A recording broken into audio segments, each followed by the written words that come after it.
Hello students, आज हम पढ़ने जा रहे हैं इलेक्ट्रोस्टैटिक्स का सेकंड टॉपिक इलेक्ट्रिक फील्ड।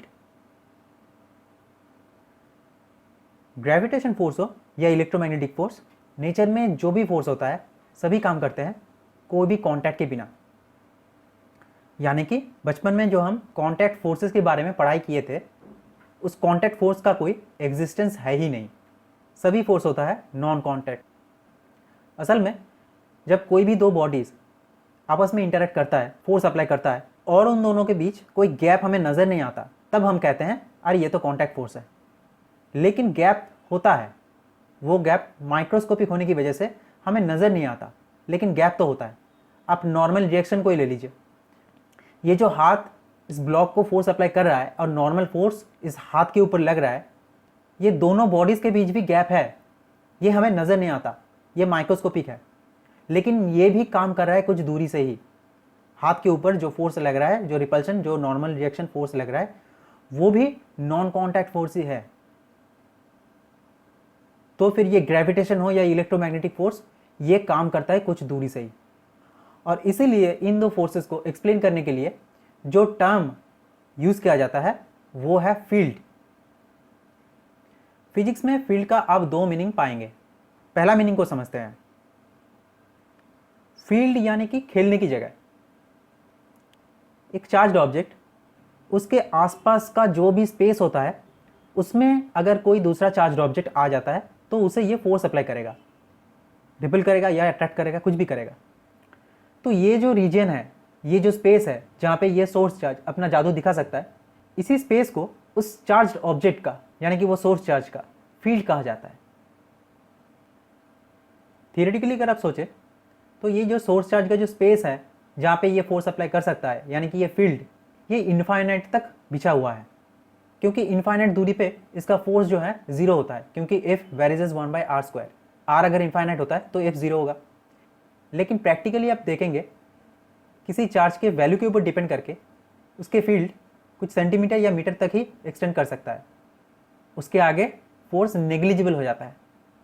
तो फिर इस चार्ज के लिए इसी दूरी को हम इनफाइनाइट मान सकते हैं। सिर्फ चार्ज नहीं, मास भी उसके आसपास ऐसे ही फील्ड क्रिएट करता है, जिसको हम ग्रेविटेशनल फील्ड के नाम से जानते हैं। अभी अर्थ का जो ग्रेविटेशनल फील्ड है, ये इसका एटमॉस्फेरिक लेयर जो है वो एक्सप्लेन कर सकता है। इनमें एयर पार्टिकल्स का जो डेंसिटी है वो सरफेस में सबसे ज़्यादा होता है, क्योंकि एयर पार्टिकल तो नीचे की तरफ ही आना चाहेंगे, क्योंकि उसके ऊपर फोर्स तो उसी तरफ काम कर रहा है। और धीरे धीरे जैसे आप ऊपर जाएंगे तो ये घटते जाता है, और घटते घटते नेग्लिजिबल हो जाएगा। इसका खत्म होने का कोई बाउंड्री है नहीं। ये फील्ड भी ऐसे ही काम करता है। ये फील्ड की वजह से ही ये एटमॉस्फेरिक जो लेयर्स आप देख रहे हैं ये एग्जिस्ट करता है। अगर आप ये एयर पार्टिकल्स के ऊपर लगने वाला फोर्स को वेक्टर के रूप में विजुअलाइज करना चाहते हैं तो वो कुछ ऐसा दिखेगा। वैसे ही आप अगर कोई पॉजिटिव सोर्स चार्ज, उसके फील्ड में किसी पॉजिटिव टेस्ट चार्ज को जो फोर्स अप्लाई करता है, उसको अगर वेक्टर फील्ड में विजुअलाइज करना चाहेंगे तो भी वो कुछ ऐसा ही दिखेगा। लेकिन यहाँ पे डायरेक्शन अलग होगा, क्योंकि ये रिपल्शन है और ग्रेविटेशन के केस में सब अट्रैक्शन था। अब फील्ड के दूसरा जो मीनिंग है उसको समझेंगे। यहाँ पे इस टर्म को आप एक फिजिकल क्वांटिटी के रूप में पाएंगे। यहाँ पे इसका पूरा नाम है फील्ड स्ट्रेंथ या फील्ड इंटेंसिटी, जिसको शॉर्टकट में फील्ड कहा जाता है और एक्सप्रेस किया जाता है लेटर ई से। इसका डेफिनेशन आप कह सकते हैं कि electric field at any point is the electric force experienced bye a positive unit charge placed at that point. Definition से ही पता चल रहा है यहाँ पे field is nothing but a force, लेकिन एक यूनिट पॉजिटिव चार्ज के ऊपर लगने वाला फोर्स। तो फिर ये इलेक्ट्रिक फील्ड भी फोर्स की तरह वेक्टर है, और इसके डायरेक्शन भी फोर्स के डायरेक्शन में ही है। तो अगर कोई कैपिटल क्यू सोर्स चार्ज कोई स्मॉल क्यू टेस्ट चार्ज के ऊपर एफ फोर्स अप्लाई कर रहा है, तो बाय डेफिनेशन हम लिख सकते हैं E is equal to F by small q is equal to के into capital Q divided by r²। और फोर्स की तरह इसका भी वेक्टर फॉर्म आपको मिलेगा E इज इक्वल टू के into capital Q divided by r² into R cap. ये आर कैप उस पोजीशन वेक्टर का डायरेक्शन है जो प्लस कैपिटल क्यू से स्मॉल कैपिटल क्यू तक ड्रॉ किया गया है। जो कि ये स्मॉल क्यू टेस्ट चार्ज के ऊपर लगने वाला फोर्स का भी डायरेक्शन है। फील्ड का डायमेंशन आप निकाल सकते हैं, ये होता है फोर्स का डायमेंशन डिवाइडेड बाय चार्ज की डायमेंशन। अभी फोर्स का डायमेंशन डालिए mL/T⁻², चार्ज के डायमेंशन आपको पता है IT, डिवाइड करने से आपको मिलेगा mL/T⁻³ I⁻⁻1। और फोर्स पर चार्ज के हिसाब से इलेक्ट्रिक फील्ड का ऐसा यूनिट हो जाता है न्यूटन पर कूलम। इसका और एक यूनिट होता है वोल्ट पर मीटर। ये कैसे मिलता है ये पोटेंशियल के चैप्टर में आपको पता चल जाएगा। तो ये जो क्वांटिटी है फील्ड इंटेंसिटी, ये कोई नया क्वांटिटी नहीं है। ग्रेविटेशन में भी हम ये फील्ड इंटेंसिटी चुपके से पढ़ चुके हैं। अब ग्रेविटेशन फील्ड इंटेंसिटी की बात करें तो वो है gravitation force per unit mass, और जिसका एक्सप्रेशन आइडेंटिकल है स्मॉल g से, यानी कि ग्रेविटेशनल एक्सेलरेशन से। और इसीलिए ग्रेविटेशन के चैप्टर में हम फोर्स से भी ज़्यादा इंपॉर्टेंस इस g को दे रहे थे।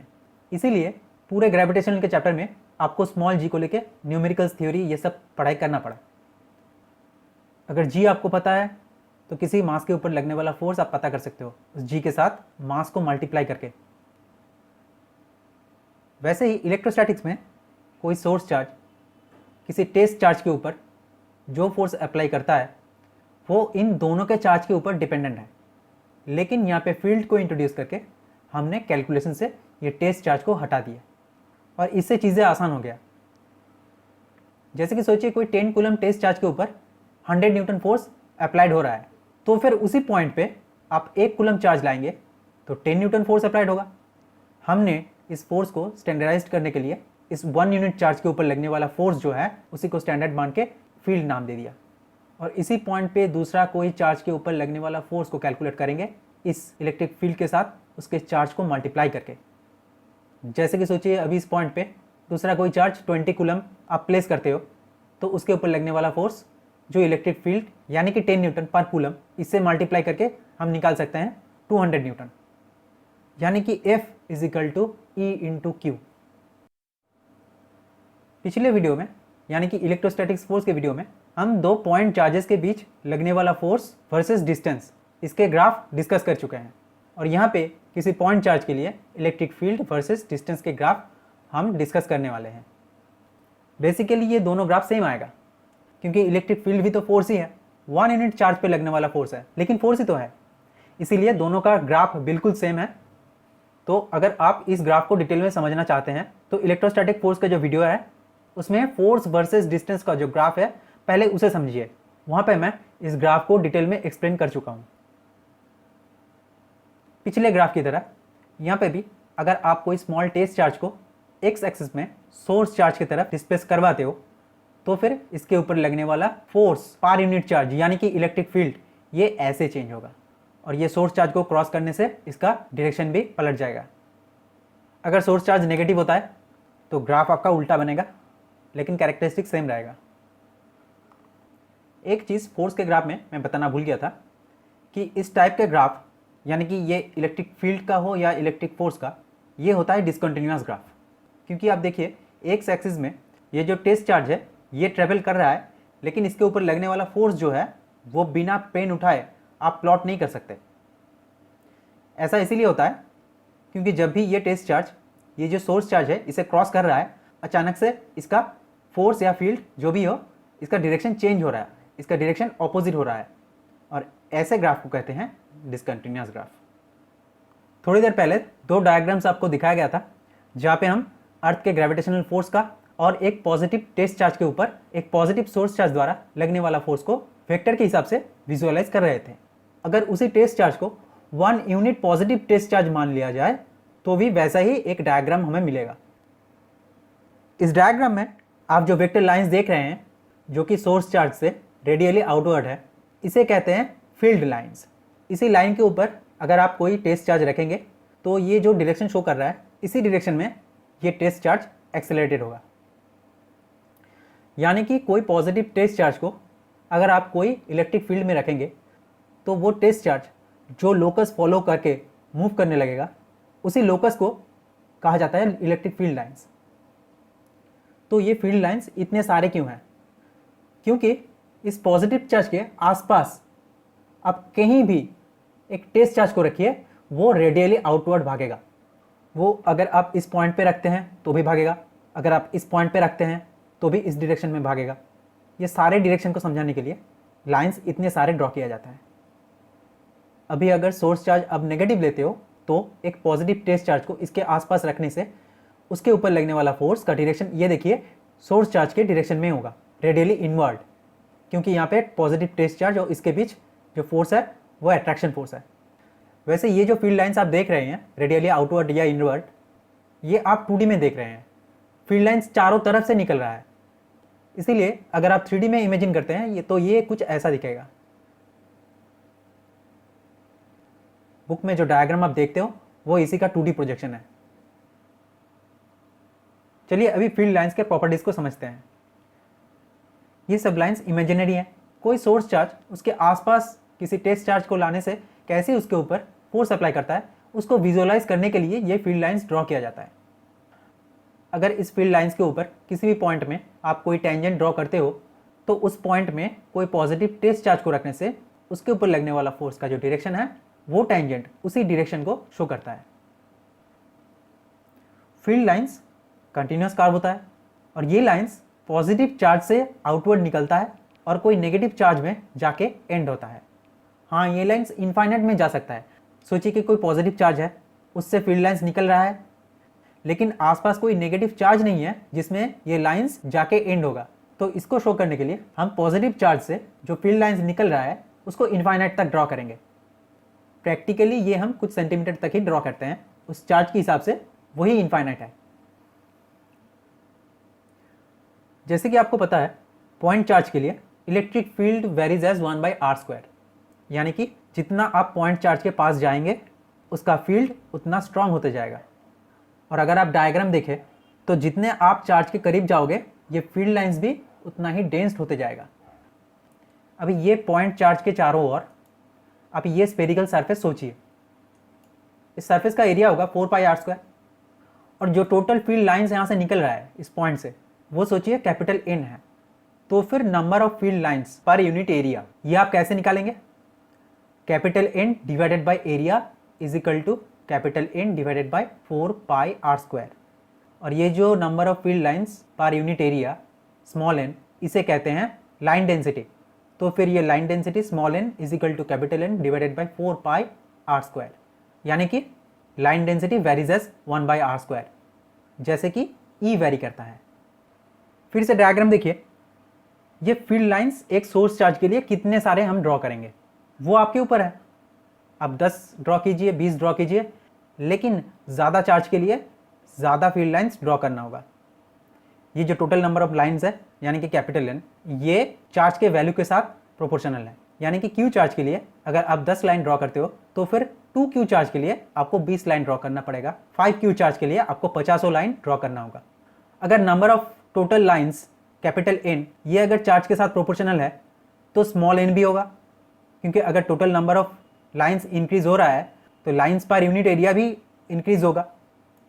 तो फिर हम कह सकते हैं कि number of field lines per unit area और लाइन डेंसिटी ये चार्ज के साथ भी प्रोपोर्शनल है। और ये 3 और 4 ये दोनों प्रॉपर्टी को मिला के हम कह सकते हैं ये जो फील्ड लाइन डेंसिटी है ये फील्ड के साथ प्रोपोर्शनल है, जो कि फोर्स के साथ भी प्रोपोर्शनल है। तो देखिए ये जो फील्ड लाइंस है ये 2 इंफॉर्मेशन हमें प्रोवाइड करता है। पहला तो डायरेक्शन, वो टेंजेंट ड्रॉ करके आप निकाल सकते हो, और दूसरा फील्ड इंटेंसिटी का मैग्नीट्यूड। वैसे एग्जैक्ट मैग्नीट्यूड पता नहीं चलता है, लेकिन एक रिलेटिव आइडिया मिल जाता है। और ये दूसरी प्रॉपर्टी देखिए, इलेक्ट्रिक फील्ड लाइंस कभी एक दूसरे को क्रॉस नहीं करता, क्योंकि अगर क्रॉस करता है तो पॉइंट ऑफ इंटरसेक्शन पे 2 टेंजेंट ड्रॉ किया जा सकता है, यानी कि उस पॉइंट पे किसी टेस्ट चार्ज के ऊपर लगने वाला फोर्स का 2 डायरेक्शन है, जो कि पॉसिबल नहीं है। इसीलिए फील्ड लाइंस कभी एक दूसरे को क्रॉस नहीं करते। फील्ड लाइंस किसी सरफेस से नॉर्मली निकलता है, यानी कि निकलते टाइम सरफेस के साथ फील्ड लाइन हमेशा 90 डिग्री में रहता है। अगर ऐसा नहीं होता है तो उस फील्ड लाइन का एक कंपोनेंट आप सरफेस के ऊपर निकाल सकते हो, जिसका मतलब है उस सरफेस के ऊपर जो सब चार्जेस हैं उसके ऊपर भी एक फोर्स लग रहा है अलोंग द सरफेस, तो फिर उस सरफेस के ऊपर ही उस सब चार्जेस को मूव करना चाहिए। ऐसा होता नहीं है, इसीलिए फील्ड लाइंस हमेशा सरफेस के साथ 90 डिग्री एंगल में रहता है। इससे सरफेस के ऊपर उस फील्ड लाइन का कंपोनेंट 0 हो जाता है, तो फिर सरफेस के ऊपर इस फील्ड लाइन की वजह से कोई चार्ज मूव नहीं करता।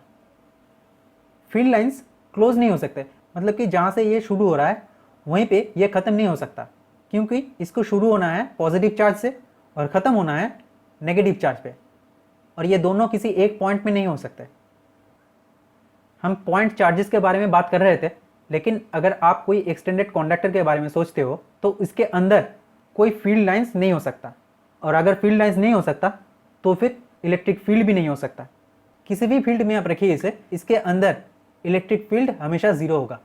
ऐसा क्यों होता है, इसके बारे में अगले वीडियो में डिस्कस करेंगे। लास्ट जो पॉइंट मैंने बताया, ये डायग्राम उसे अच्छी तरह से एक्सप्लेन करता है।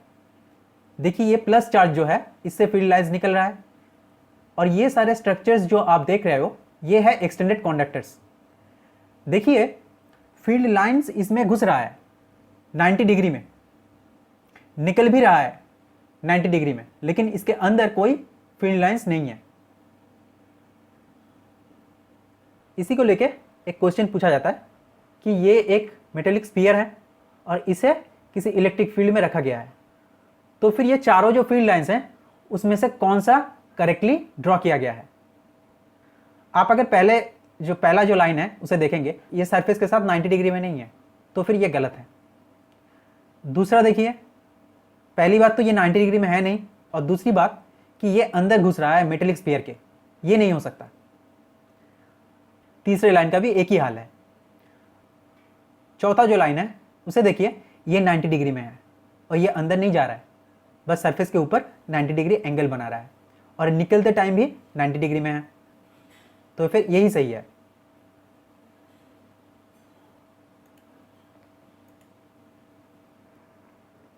तो सिंगल चार्ज के लिए एक्सप्रेशन, ग्राफ, फील्ड लाइंस ये हम जान चुके हैं। अभी मल्टीपल चार्जेस के कैरेक्टरिस्टिक्स हम समझने वाले हैं। जैसे इलेक्ट्रोस्टैटिक फोर्स में हमने देखा था कि मल्टीपल चार्जेस के लिए फोर्स का वेक्टर एडिशन होता है, प्रिंसिपल ऑफ सुपरपोजिशन फॉलो करके। यहाँ पे भी मल्टीपल चार्जेस के लिए जो मल्टीपल इलेक्ट्रिक फील्ड्स क्रिएट हो रहा है, उसकी वजह से किसी पॉइंट में इलेक्ट्रिक फील्ड क्या होगा, इसको निकालने के लिए भी प्रिंसिपल ऑफ सुपरपोजिशन का इस्तेमाल किया जाता है, यानी कि हर फील्ड का वेक्टर एडिशन किया जाता है। इसको एक एग्जांपल्स में समझेंगे। क्वेश्चन में देखिए, दो चार्जेस -q और +q, इन दोनों को रखा गया है पॉइंट A और पॉइंट B के ऊपर, जिन दोनों में डिस्टेंस है 2l। आपको यहाँ पे इस दोनों चार्ज की वजह से जो रिजल्टेंट फील्ड है उसको निकालना है 3 पॉइंट पे। पहला जो पॉइंट है, ये जो AB लाइन है इसको एक्सिस मान लेते हैं, तो इसका जो मिड पॉइंट है O, यहाँ से R दूरी पे, ये इसी एक्सिस के ऊपर R दूरी पे, पॉइंट N पे। दूसरा पॉइंट है इसी एक्सिस के ऊपर, लेकिन दोनों चार्ज के बीच में, पॉइंट M। और तीसरा पॉइंट है P, जो कि है ये जो AB लाइन है इसके परपेंडिकुलर बाइसेक्ट के ऊपर, और ये भी मिड पॉइंट से R दूरी पे। तो पहला केस समझते हैं। यहाँ पे बताया गया है कि ये AB लाइन जो है इसको एक्सटेंडेड करके इसके ऊपर एक पॉइंट N है, जो ये AB लाइन जो है इसके जो मिड पॉइंट है O, यहाँ से R दूरी पे है। अभी यहाँ पे रिजल्टेंट इलेक्ट्रिक फील्ड आपको निकालना है, तो फिर यहाँ पे वेक्टर एडिशन करना होगा। ये -q चार्ज की वजह से क्या फील्ड यहाँ पे होता है, ये +q चार्ज की वजह से क्या फील्ड यहाँ पे होता है, और वो दो फील्ड का वेक्टर एडिशन यहाँ पे करना होगा। तो ये देखिए, पॉइंट B से पॉइंट N का जो डिस्टेंस है वो है R-L, क्योंकि ये पूरा का पूरा R है, मिड पॉइंट से लेके ये N तक R है, और ये मिड पॉइंट से लेके B तक L है, तो ये B से N तक R-L हुआ। तो फिर इसका फील्ड ये है K = Q divided by R-L whole square. और वैसे ही ये पॉइंट A से पॉइंट N तक की दूरी है R+L, क्योंकि पॉइंट A से पॉइंट O तक है L और पॉइंट O से पॉइंट N है R, तो हो गया R+L। तो इस चार्ज की वजह से यहाँ पे फील्ड जो है पॉइंट N पे वो होगा EA = -K × Q divided by R+L whole square.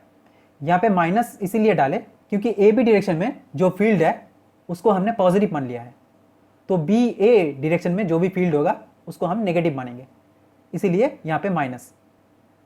तो फिर हमें नेट फील्ड निकालना है। अभी ये वन डायमेंशन में है तो ऐसे ही ऐड कर देंगे और फाइनली के और क्यू कॉमन लेके ये आपका net resultant K into 4QLR divided by R square minus L square इसका होल स्क्वायर। और ये यहाँ पे एक चीज़ बताना ज़रूरी है कि यहाँ पे आर का जो वैल्यू है वो एल से ज़्यादा होना चाहिए। अगर नहीं होता है तो ये एक्सप्रेशन गलत हो जाता है, वो नेक्स्ट पार्ट में हम देखेंगे। और इस नेट फील्ड का डायरेक्शन आंसर पॉजिटिव आया है और ये ए बी इस डायरेक्शन को हमने पॉजिटिव मान लिया था, तो फिर यहाँ पे भी डायरेक्शन ए टू बी ही होगा। अब दूसरी पार्ट देखते हैं जहाँ पे सेंटर से ये डी दूरी पे है और ये दोनों चार्ज के बीच है, बाहर नहीं है। तो इसके लिए अब देखेंगे पॉइंट एम से पॉइंट बी की दूरी है एल माइनस डी, और वहीं पे पॉइंट ए से पॉइंट एम की दूरी है एल प्लस डी। अभी ये पॉइंट एम पे कोई पॉजिटिव चार्ज रखने से ये जो प्लस चार्ज है ये इसे रिपेल करेगा, यानी कि बी से ए की तरफ फोर्स अप्लाई करेगा, और ये जो नेगेटिव चार्ज ए है ये अट्रैक्ट करेगा, यानी कि इसका भी डायरेक्शन सेम है।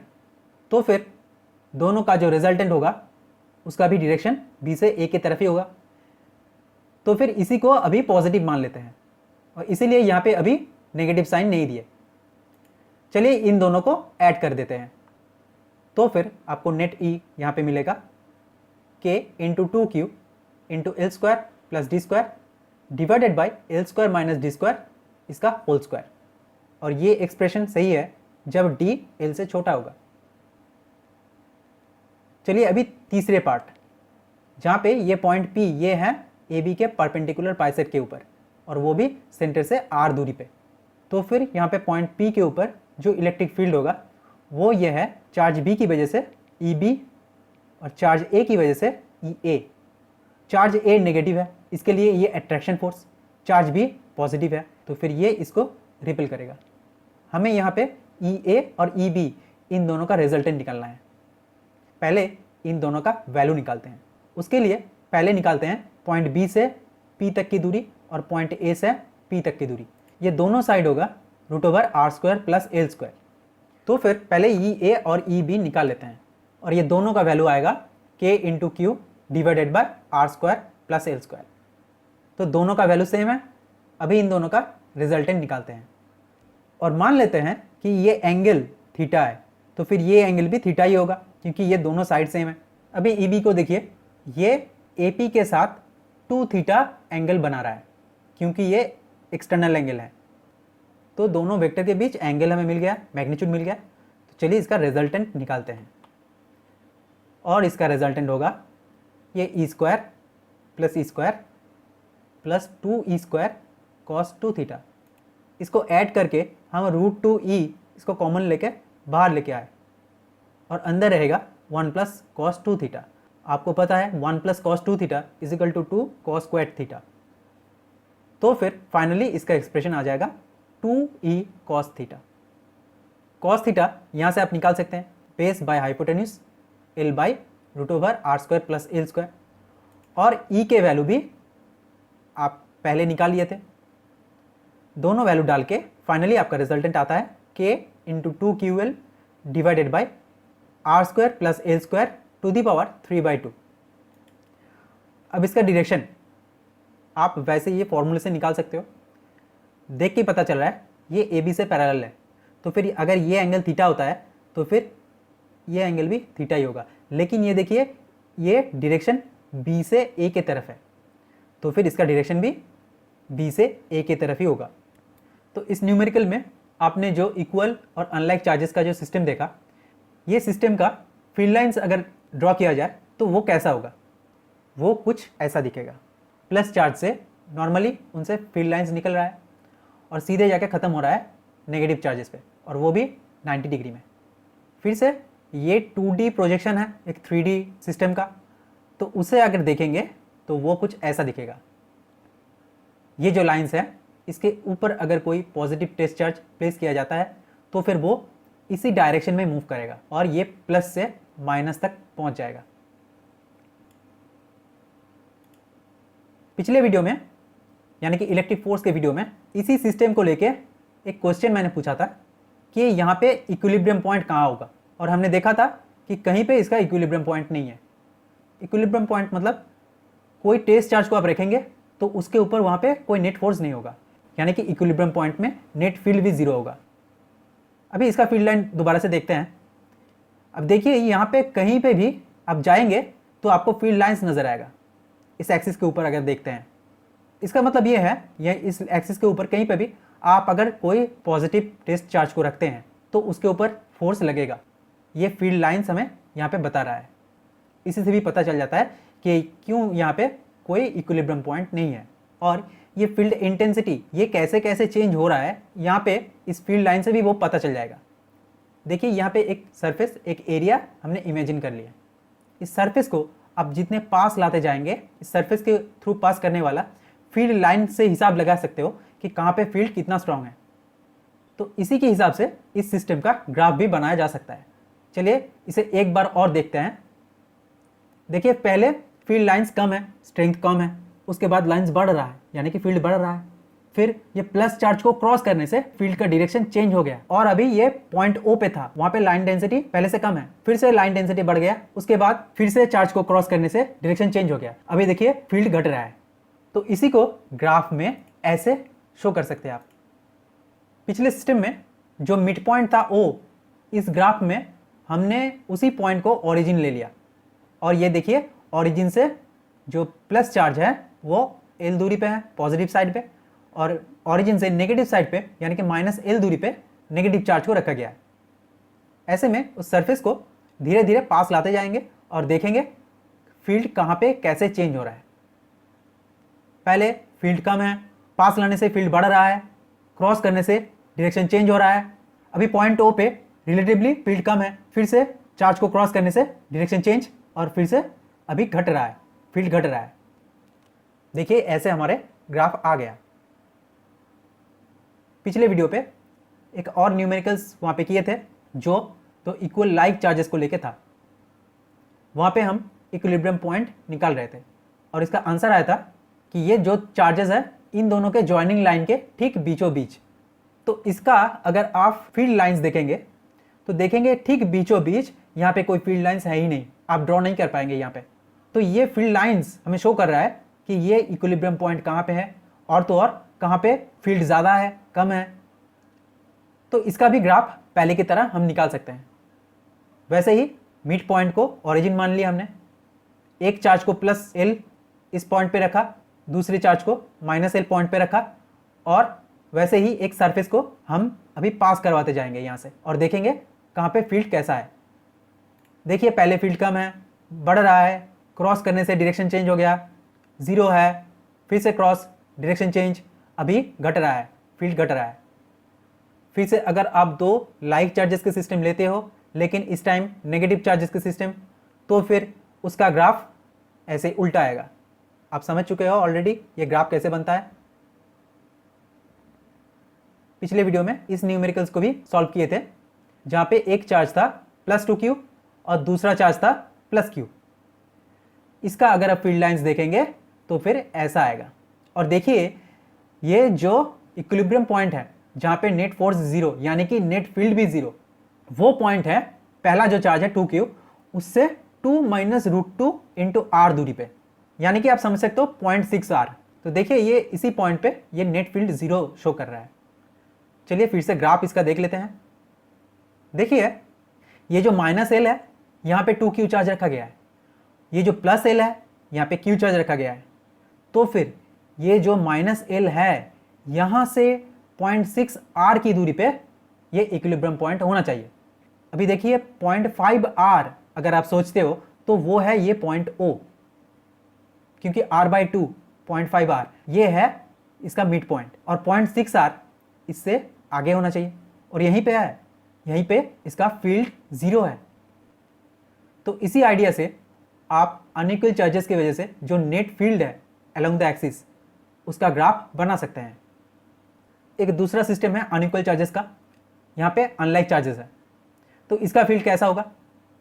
देखिए पिछले वीडियो का एक दूसरा साम था अनइक्वल चार्जेस जो अनलाइक था। वहाँ पे एक +2q लिया गया था और एक -q। तो इसके लिए फील्ड कैसा आना चाहिए, ये देखिए बिल्कुल इसे ही शो कर रहा है। ये देखिए इस पॉइंट को देखिए जो कि है x = 2 + √2 × r, यानी कि ये r से बड़ा होना चाहिए, वैसा ही है। और ये देखिए ये इस एक्सिस के बाहर यहाँ पे इक्विलिब्रियम पॉइंट है, यहाँ पे कोई फील्ड लाइंस नहीं हो सकता। अभी तक जितने सारे फील्ड लाइंस आपने देखे वो सब नॉन यूनिफॉर्म थे, क्योंकि electric field for each of the systems was a function of r। अब देखिए ई हर केस में r के ऊपर डिपेंडेंट था, तो फिर r चेंज होने से फील्ड भी चेंज हो जाएगा। लेकिन यहाँ पे दो चार्ज सरफेस यानी कि दो चार्ज प्लेट, उसको पैरेलल रख के एक फील्ड क्रिएट किया गया है जो यूनिफॉर्म है। यूनिफॉर्म इसलिए है क्योंकि यहाँ पे ई आर के ऊपर डिपेंड नहीं करता, ये बाद में हम प्रूफ करेंगे। 3D में ये फील्ड कुछ ऐसा दिखेगा, और ये जो सरफेस है इसको मैं आगे पीछे कहीं पे भी घुमाऊं फील्ड लाइन के साथ नॉर्मल रख के, तो फिर इसके अंदर से गुजरने वाला जो फील्ड लाइंस है वो चेंज नहीं होगा। कहीं पे भी रखो इसके अंदर से निकलने वाला फील्ड सेम होगा। तो फिर इसका ग्राफ कैसा होना चाहिए? अगर यूनिफॉर्म है तो आर के ऊपर ये डिपेंड नहीं करता, तो फिर ऐसा होगा आर से पैरेलल। अभी इसी यूनिफॉर्म फील्ड के ऊपर दो न्यूमेरिकल्स करके ये वीडियो खत्म करेंगे। पहला क्वेश्चन ये है कि ये पेंडुलम को सीलिंग से इसको लटका दिया गया है, और इसका जो बॉब है उसका मास है m, और वो चार्ज है, और वो मैग्नीट्यूड ऑफ चार्ज है q। और जहाँ पे ये सस्पेंडेड किया गया है यहाँ पे एक यूनिफॉर्म इलेक्ट्रिक फील्ड E है।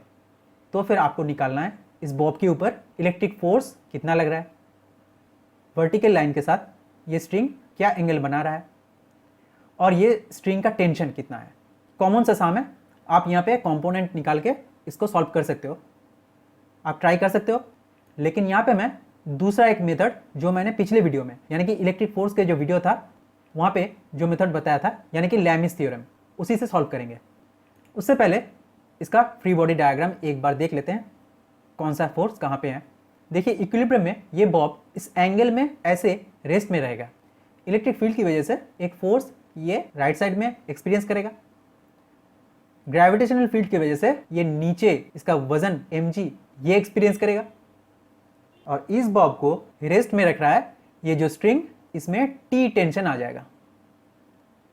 अभी देखिए ये जो एंगल है इसको हमने मान लिया थीटा, तो फिर ये एंगल भी थीटा होगा, तो पूरा एंगल हो गया 90 + थीटा। और यहाँ पे ये फोर्स हॉरिजॉन्टल है और ये वेट है वर्टिकल, तो फिर इन दोनों में 90 डिग्री आ गया। और बाकी है ये एंगल, आप सब्ट्रैक्ट करके ये निकाल सकते हैं 360 - 180 - थीटा। तो चलिए पहले फर्स्ट पार्ट में आते हैं, electrostatic force on the Bob.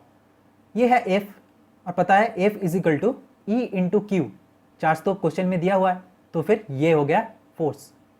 Next part में हम लैमी अप्लाई करेंगे और हमें मिलेगा T/sin 90 = mg / sin 90 + theta = F/sin 360 - 180 - theta. इसको आप सॉल्व करेंगे तो पिछले बार जो आंसर आया था वही आएगा, theta = tan inverse F/mg, F = EQ। सो ये आपका एंगल मिल गया।